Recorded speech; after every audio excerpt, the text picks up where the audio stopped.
23వ కీర్తన ఉత్తర ప్రత్యుత్తరంగా చదువుకుందాం. యెహోవా నా కాపరి, నాకు లేమి కలగదు.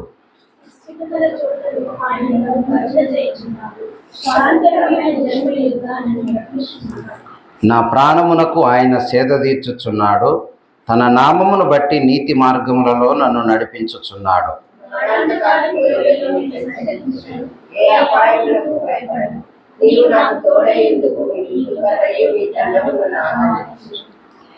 నా శత్రువుల ఎదుట నీవు నాకు భోజనం సిద్ధపరచుదువు.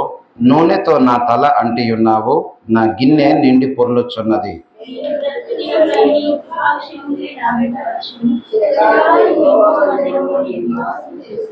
దేవుడైన యెహోవాను నా మంచి కాపరి అని దావీదు ఆయనను హత్తుకున్నటువంటిది.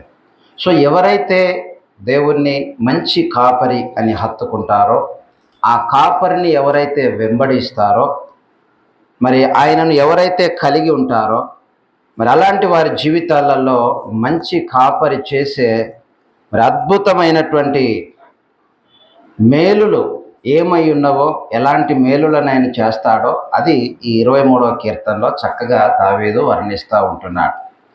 కాబట్టి కీర్తనలో మరి దేవుడు తనకు కాపరిగా, మరి తను ఒక గొర్రెగా ఇక్కడ అభివర్ణించడం అన్నటువంటిది జరుగుతూ ఉంటున్నది. దావీదు ఆయన ఒక రాజు అయినటువంటి దావీదు.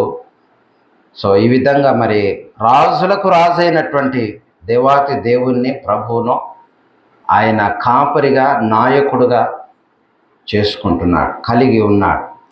సో ఆ విధంగా ఒక మంచి సంబంధాన్ని ఆయన కలిగి ఉండడం అన్నటువంటిది మనం ఇక్కడ చూస్తూ ఉంటున్నాం. కాబట్టి నేను గొర్రెలకు మంచి కాపరిని, యోహాను సువార్త 10వ అధ్యాయము 14వ వచనంలో యేసు ప్రభు చెబుతూ ఉంటున్నాడు, నేను గొర్రెలకు మంచి కాపరిని అని అంటున్నాడు. తర్వాత అదే యోహాను 10వ అధ్యాయం 11వ వచనంలో కూడా మనం చూస్తే అక్కడ రాయబడ్డది, మంచి కాపరి గొర్రెల కొరకు తన ప్రాణం పెట్టును అనేసి ఆ వాక్యంలో చూస్తూ ఉంటున్నాం. మంచి కాపరి గొర్రెల కొరకు తన ప్రాణం పెట్టును. మరి గొర్రెల కాపరిలాగా తన యొక్క మందను మేపేవాడు ఆయన, నడిపించేవాడు ఆయన. మరి కాపరి లేక గొర్రెలు మరి చెల్లా చెదురైపోతూ ఉంటాయి. అందుకే యేసు ప్రభు ఈ లోకానికి వచ్చినప్పుడు జన సమూహాలను చూసి మరి ఆయన కాపరి లేని గొర్రెల్లాగా ఉన్నారు అనేసి కనికరపడ్డాడు. ఆ జన సమూహాల మీద, ప్రజల మీద కనికరపడ్డాడు. మరి కాపరి లేని గొర్రెలు ఎట్లా విచ్చలవిడిగా వెళ్ళిపోతాయో, ఎటుపడితే అటు తప్పిపోతాయో, దారి తప్పిపోతాయో, ఆ విధంగా ఉంటారు. అందుకే ఒక మంచి సంబంధం ఈ కాపరి గొర్రె అన్నటువంటిది ఒక మంచి సంబంధం. కాబట్టి ఇశ్రాయేలు నాకు కాపరి చెవియొగ్గుము అని 80వ కీర్తన 1వ వచనంలో మనం చూస్తాం. అక్కడ ఇశ్రాయేలుకు కాపరి చెవియొగ్గుము అని కీర్తనకారుడు మొరపెట్టడం అన్నటువంటిది ఇక్కడ చూస్తూ ఉంటున్నాం. కాబట్టి నేను ఒక 5 విషయాలు జ్ఞాపకం చేస్తా ఈ కీర్తనలో నుంచి. మంచి కాపరి నీతో ఉంటే ఆయన ఎలాంటి మేలులు చేస్తాడో ఈ 5 వచనాలలో, ఈ 6 వచనాల్లో నుంచి ఒక 5 విషయాలు నేను జ్ఞాపకం చేస్తాను. మంచి కాపరి నీతో ఉంటే, మంచి కాపరి నాతో ఉంటే, ఆయన మనతో ఉంటే మనకు కలిగే మేలులేంటివి, ఆశీర్వాదాలు ఏంటియో చెప్పబడ్డది. మొదటిది ఏంటిది అని అంటే, ఏ కొదవ నీకు ఉండదు, ఏ కొదవ నీకు ఉండదు. సో మొదటి వచనంలో రాయబడ్డది, యెహోవా నా కాపరి, నాకు లేమి కలుగదు. అంటే ఏంటిది? కొదవలన్నీ ఆయన తీరుస్తాడు, అక్కర్లన్నీ ఆయన తీరుస్తాడు, అవసరతలను తీరుస్తాడు. మన ఆత్మకు కావలసినటువంటి ఆధ్యాత్మిక అవసరతలు కావచ్చు, శరీరానికి కావలసినటువంటి అవసరతలు కావచ్చు. కాబట్టి ఆహారం కానీ, వస్త్రాలు కానీ, మనకు కావలసినటువంటి నీడ్స్ ఏదైతే ఉన్నాయో వాటన్నిటిని కూడా ఆయన తీర్చగలిగినటువంటి దేవుడు. ఆయన మన కొదవలు తీర్చువాడు, మనకు దయచేసేవాడు, మనల్ని పోషించేవాడు. ఆయన మన మంచి కాపరి మాత్రమే కాదు, ఆయన మనకు ఒక మంచి ప్రొవైడర్గా ఉంటున్నాడు. మనకు దయచేసేవాడుగా, ఇచ్చేవాడుగా, మనకు అనుగ్రహించేవాడుగా ఆయన ఉంటున్నాడు. కాబట్టి ఏ ప్రజలైతే ఆయనను కలిగి ఉంటారో వారు ధన్యులు. అందుకే ఆ మాట చెప్పబడ్డది, యెహోవా దేవుడు గాగల జనులు ధన్యులు అని చెప్పబడ్డది. కాబట్టి ఆయన మరి మన యొక్క కొదువలు తీర్చువాడుగా ఉంటున్నాడు. మొదటిది ఇది. రెండవది ఏంటంటే ఆయన నీ ముందుండి నిన్ను నడిపించును. రెండవ వచనంలో ఉన్నది, పచ్చిక గల చోట్లను ఆయన నన్ను పరుండజేయుచున్నాడు, శాంతికరమైన జలముల యొద్ద నన్ను నడిపించుచున్నాడు. కాబట్టి ఆయన నడిపించే దేవుడు. నీ ముందుండి నిన్ను నడిపిస్తాడు. నా ముందుండి ఆయన నన్ను నడిపిస్తాడు, మనల్ని నడిపిస్తాడు, మనకు ముందుగా ఉండి నడిపిస్తాడు. 48వ కీర్తనలో మనం చూస్తే 14వ వచనంలో రాయబడ్డది, ఈ దేవుడు సదాకాలము మనకు దేవుడై ఉన్నాడు, మరణము వరకు ఆయన మనలను నడిపించును. ఎప్పటి వరకు నడిపిస్తాడంట? మరణము వరకు ఆయన మనల్ని నడిపిస్తాడు. ఈ భూమి మీద మనం బ్రతికినంత కాలము ఆయన మనల్ని నడిపిస్తాడు. తర్వాత మనం ఆయనతో పాటు ఉంటాం యుగ యుగాలు కూడా. ఎంత గొప్ప ధన్యత కదా. మరి ఆయన మనల్ని నడిపిస్తాను అనేసి అన్నప్పుడు ఆయన హస్తాలకు అప్పగించుకోవాలి కదా. ప్రభువా, నీవు నన్ను నడిపించు, నీకు ఇష్టమైన మార్గములో నన్ను నడిపించు, నీకు ఆయాసకరమైనటువంటి మార్గము నాయందు ఉన్నదేమో చూసి నన్ను సరిచేయు అని మనం ఆయనకు అప్పగించుకోవాలి. నీవే నన్ను నడిపించు అనేసి ఆయనకు అప్పగించుకోవాలి. ఆయన మన ముందు నడుస్తూ ఉంటే మన యొక్క మార్గాలన్నీ సరళం చేయబడుతూ ఉంటాయి. ఆయన మన ముందుంటాడు కాబట్టి మరి త్రోవను ఆయన సరి చేసుకుంటూ వెళ్తాడు. ఒకవేళ త్రోవలో సరిగా లేకపోయినా, ముళ్ళ తుప్పలున్నా, గచ్చ పొదలున్నా, సరైనటువంటి త్రోవ లేకపోయినా దాన్ని సరి చేసుకుంటూ సరైన మార్గంలో ఆయన నడిపిస్తాడు మనల్ని. కాబట్టి ఆయన మరణము వరకు మనల్ని నడిపించువాడుగా ఉంటున్నాడు. తర్వాత 48 యెషయా గ్రంథం చూడండి. యెషయా గ్రంథం 48 17వ వచనం, నీవు నడవవలసిన త్రోవను నిన్ను నడిపించుదును. సో మన దేవుడు మనము నడవవలసినటువంటి త్రోవను మనల్ని నడిపిస్తాడు. మనకు కొన్నిసార్లు తెలియదు ఏ త్రోవలో నడవాలో, ఎటు వెళ్ళాలో, ఏం అర్థం కాదు, ఏది చేస్తే బాగుంటుందో, ఏది చేయకూడదో మనకు అర్థం కాని పరిస్థితిలో దేవుడే మనకు జ్ఞానాన్ని ఇస్తాడు. ఓకే, దేవుడు మనకు జ్ఞానం ఇచ్చి తెలివినిచ్చి ఆయన నడిపిస్తాడు. మన భవిష్యత్తు ఏంటిదో మన ముందు ఆయన చూపిస్తూ ఉంటాడు. సరైనటువంటి మార్గములో దేవుడు నడిపించేవాడు. ఆయన తన జ్ఞానముతో నింపి నడిపిస్తాడు. ఒక మంచి ఆత్మీయులను ఇస్తాడు, ఆత్మీయ నాయకులను, కాపురులను మనల్ని గైడ్ చేయడానికి దేవుడు మనకిస్తూ నడిపిస్తూ ఉంటాడు. తన వాక్యం ద్వారా మాట్లాడతాడు, తన సేవకుల ద్వారా మాట్లాడతాడు. కాబట్టి నీకు ఉపదేశము చేయుదును, నీవు నడవలసిన త్రోవను నిన్ను నడిపించుదును. ఎలాంటి త్రోవాటది? అక్కడ రాయబడ్డది, నీకు ప్రయోజనము కలుగునట్లు, నీకు ప్రయోజనము కలుగునట్లు నీ దేవుడనైనా యెహోవానగు నేనే నీకు ఉపదేశం చేయుదును, నీవు నడవలసిన త్రోవను నిన్ను నడిపిస్తాను. ఎంత మంచి కాపరి కదా. కాబట్టి ఆయన హస్తాలకు అప్పగించుకోవాలి. అలాంటి కాపరిని కలిగి ఉన్నందుకు ఆయనను స్తుతించాలి. ప్రభువా, నీవు నాకు మంచి నాయకుడుగా ఉన్నావు, నీవు నా కొదవలు తీరుస్తూ ఉంటున్నావు.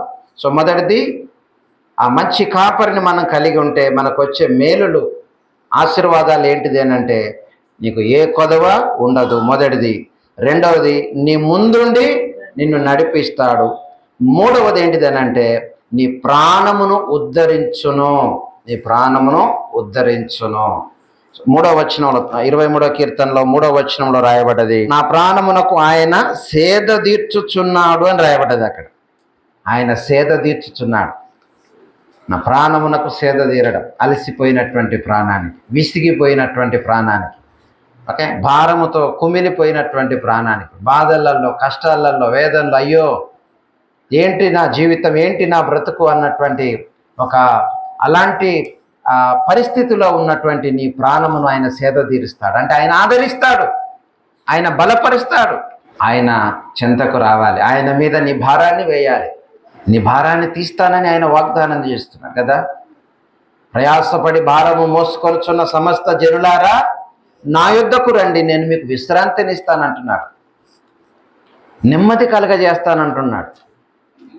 ప్రభు దగ్గరికి వచ్చినప్పుడు మనకు నెమ్మది, మన ప్రాణమునకు మరి నిమ్మలమవుతుంది.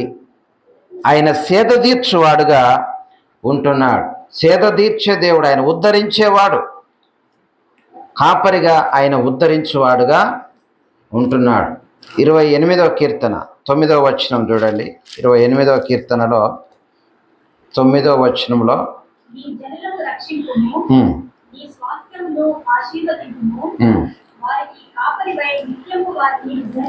రైట్. కాబట్టి మరి అది ఎరిగినటువంటి దావీదు, ఈ సత్యాన్ని ఎరిగిన దావీదు ప్రార్థన చేస్తున్నాడు ఆ విధంగా, నీ జనులను రక్షింపుము, నీ స్వాస్థ్యమును ఆశీర్వదింపుము, వారికి కాపరివై నిత్యము వారిని ఉద్ధరింపుము.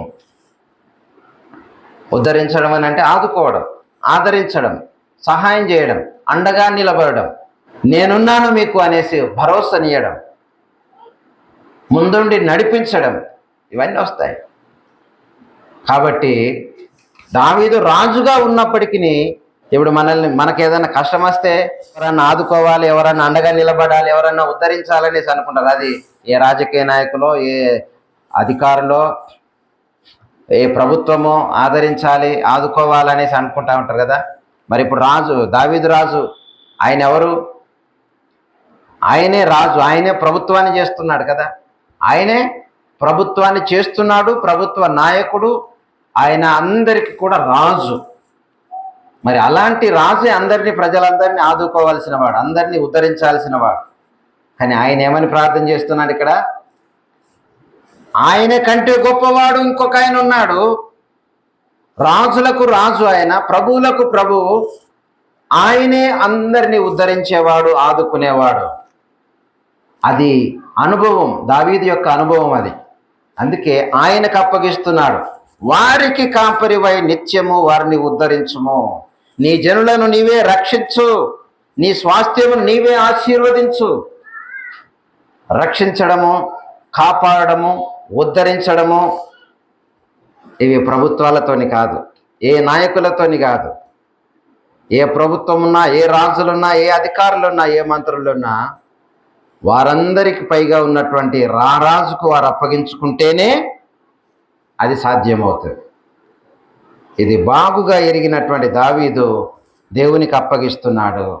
కాబట్టి ప్రాణమును ఉద్ధరించు, కాపాడు అనేసి దేవునికి సహాయం చేయమనేసి దేవునికి అప్పగిస్తూ ఉంటున్నారు. కాబట్టి ఆయన మన ప్రాణమును ఉద్ధరించువాడు. మూడవది అది. నాలుగవది ఏంటిదేనంటే ఆయన నిన్ను ఆదరించును, ఆయన నిన్ను ఆదరించును అని 4వ వచనంలో చూస్తున్నాం. 23వ కీర్తనలో 4వ వచనంలో, గాఢాంధకారపు లోయలో నేను సంచరించినను ఏ అపాయమునకు భయపడను, నీవు నాకు తోడై ఉందువు, నీ దొడ్డు కర్రయు నీ దండమును నన్ను ఆదరించును.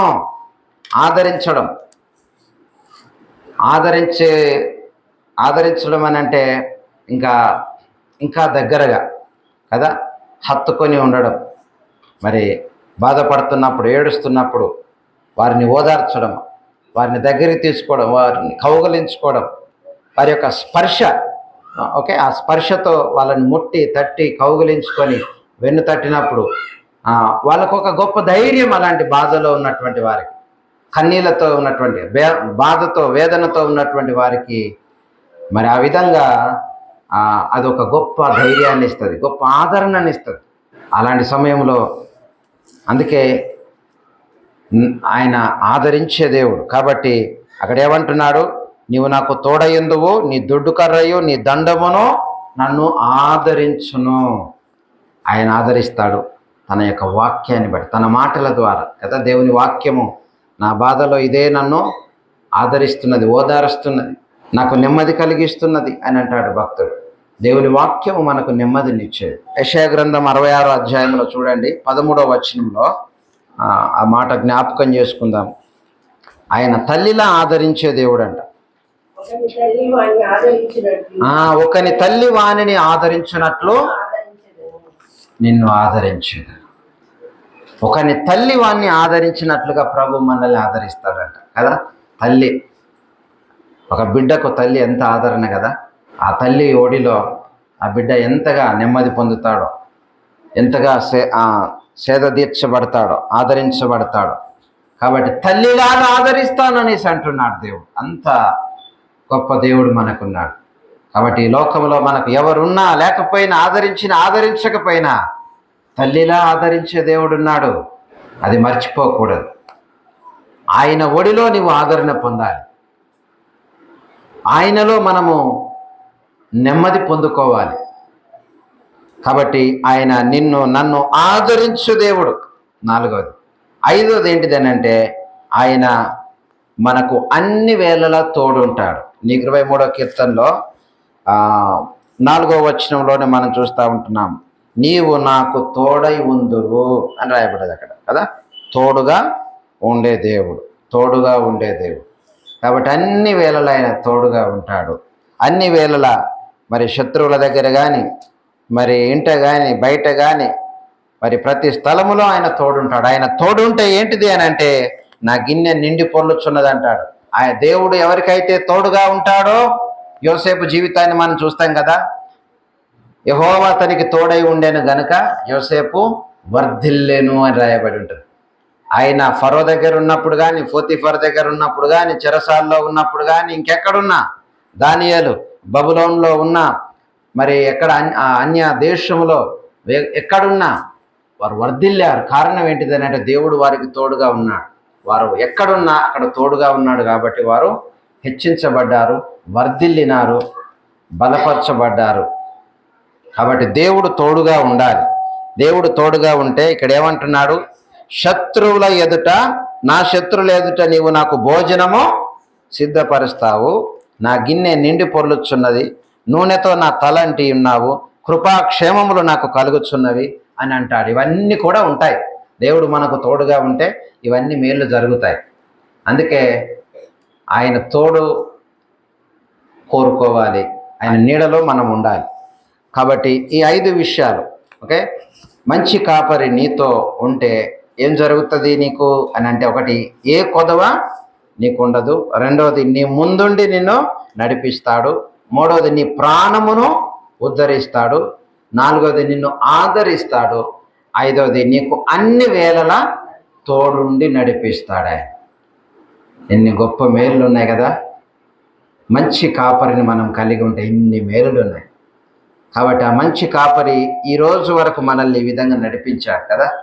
మనకు అన్ని ప్రొవైడ్ చేస్తూ వచ్చాడు, ఆదరిస్తూ వచ్చాడు, ఉద్ధరిస్తూ వచ్చాడు, సహాయం చేస్తూ వచ్చాడు, నడిపిస్తూ మన ముందుండి మనల్ని నడిపిస్తున్నాడు, మన కుటుంబాన్ని నడిపిస్తున్నాడు, మన పిల్లల్ని నడిపిస్తున్నాడు. ప్రతి పరిస్థితిలో కూడా ఆయనే నడిపిస్తూ ఉంటున్నాడు. సో ఆ విధంగా నడిపిస్తున్నటువంటి మన నాయకుడు, మన మంచి కాపరిని బట్టి మనం కృతజ్ఞతలు చెల్లిస్తూ ఆరాధన చేద్దాం. అందరూ కూడా తల్లు వంచండి. మనల్ని మనం ప్రభు హస్తాలకు అప్పగించుకుంటూ ఆరాధించుదాం.